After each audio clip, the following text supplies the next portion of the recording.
What's up everybody? Today I'm cosplaying as a redneck because I'm too lazy to do my hair and it is too damn hot to wear a real shirt, so redneck.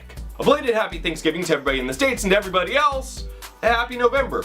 So I got done watching the third episode of Akame got killed and here's what happened. We start off with Tatsumi and the other members of the night raid in the forest, presumably being tracked by like bounty hunters. We jump between each character as they kill off whichever bounty hunters after them, and it's not really all that exciting because you kind of know who's gonna win. Like Tatsumi and Bullet are getting chased in the forest and Bullet just decides to summon a Guyver because that's something he can do, and he turns around and just murders everybody. Meanwhile, Mine or Mine or whatever her name is just like sniping people from afar with this huge gun, because of course, little girl, huge gun. And Akame runs into some other bounty hunters who make some reference about possibly raping her, I guess. But as the title would suggest, Akame got kills them and we move on. And lastly, we move on to Lubbock, or Lubbock, Lubbock.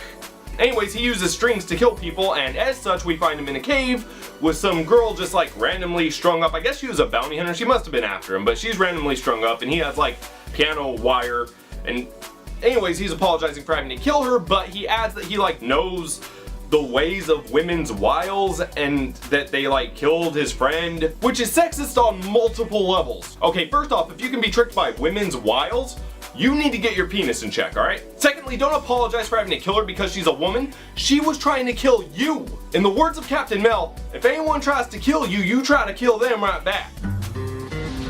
Oh, I really shouldn't make that voice while I'm dressed like this. So immediately after they dispatch of the bounty hunters, Tatsumi has to go back and train with Mine. And right off the bat I'm going to say this concept sounds great. The idea that Tatsumi would have to train under each member of the night raid in order to kind of learn more skills and tactical stuff and the things that they know, being able to kind of be a more fully encompassed warrior, sounds great. I mean, I would be fine with them devoting like the first third of the series to that, if there was any training at all. Instead, Tatsumi and Mine go shopping because that's what women like, right? Women, they shop. That's what they do, right? That's, if you shop, you're a woman, right? Women shop, that's synonymous, they're the same thing, right? It's kind of like this whole entire show treats their female characters like an alien approximation of what women are supposed to be based on stereotypes exclusively from the 1950s. Anyways, while there, they see wanted signs for Akame, Bullet, and a few of the other people in the night raid, but none for Tatsumi or Mine, which is why they're allowed to go into the city at daytime. They also run into some guys beating down this like poor helpless girl, and Mine and Tatsumi stop them, which kind of goes to explain her past a little bit. We'll get to that. Anyways, after all that, we shoot over to the Emperor, who's like this little kid who doesn't really seem to know what he's doing, and he has this like prime minister assistant dude who pretty much runs the show from the shadows and looks like evil Santa Claus, and he's just killing pretty much anybody who would defy or even speak against him, and I mean literally crucifying them in the city. And how this doesn't get back to the Emperor at all, I have no idea.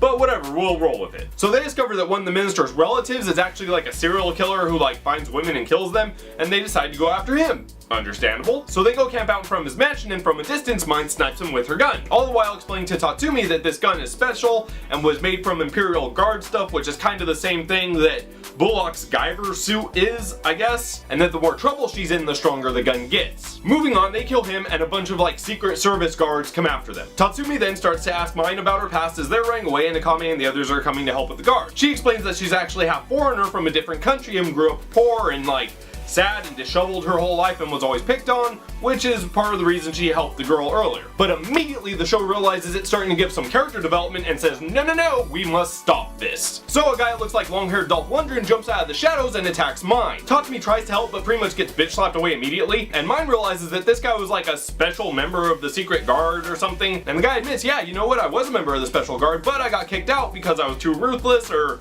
badass, I broke the rules. And Mine can't really handle fighting him because he's close quarters and she can't shoot with her sniper rifle. So after an actually semi-heated battle, Tatsumi grabs the guy and tells Mine to shoot. Mine, of course, starts second-guessing herself and doesn't know if she can take the shot. Meanwhile, Dolph Lundgren is just beating the crap out of Tatsumi's head as he tries to hold him, and Mine finally lines up the shot and takes it, blowing a hole through his chest. See, now that's great and all, everybody survived, yay, the bad guy's dead. But the problem I have is that this girl is an assassin. She's been doing this for a long time. So common sense would dictate that if somebody is holding somebody else for you to kill them, you take the shot. I don't know why this always happens, but there's always some weird lag time where one character is like holding the bad guy, he's like, shoot him, and the other character has a gun or energy beam or whatever, and he's like, I don't know if I can do this, and then he takes the shot anyways. Which on a side note, Why do people do that in like every form of media? I'm letting you know right now, if you're watching this and you and I are ever in a fight with somebody who can easily kill both of us, and you grab onto them and the first thing I hear out of your mouth starts with shish, I'm assuming you're gonna say shoot him, and I'm pulling the trigger until the clip is empty.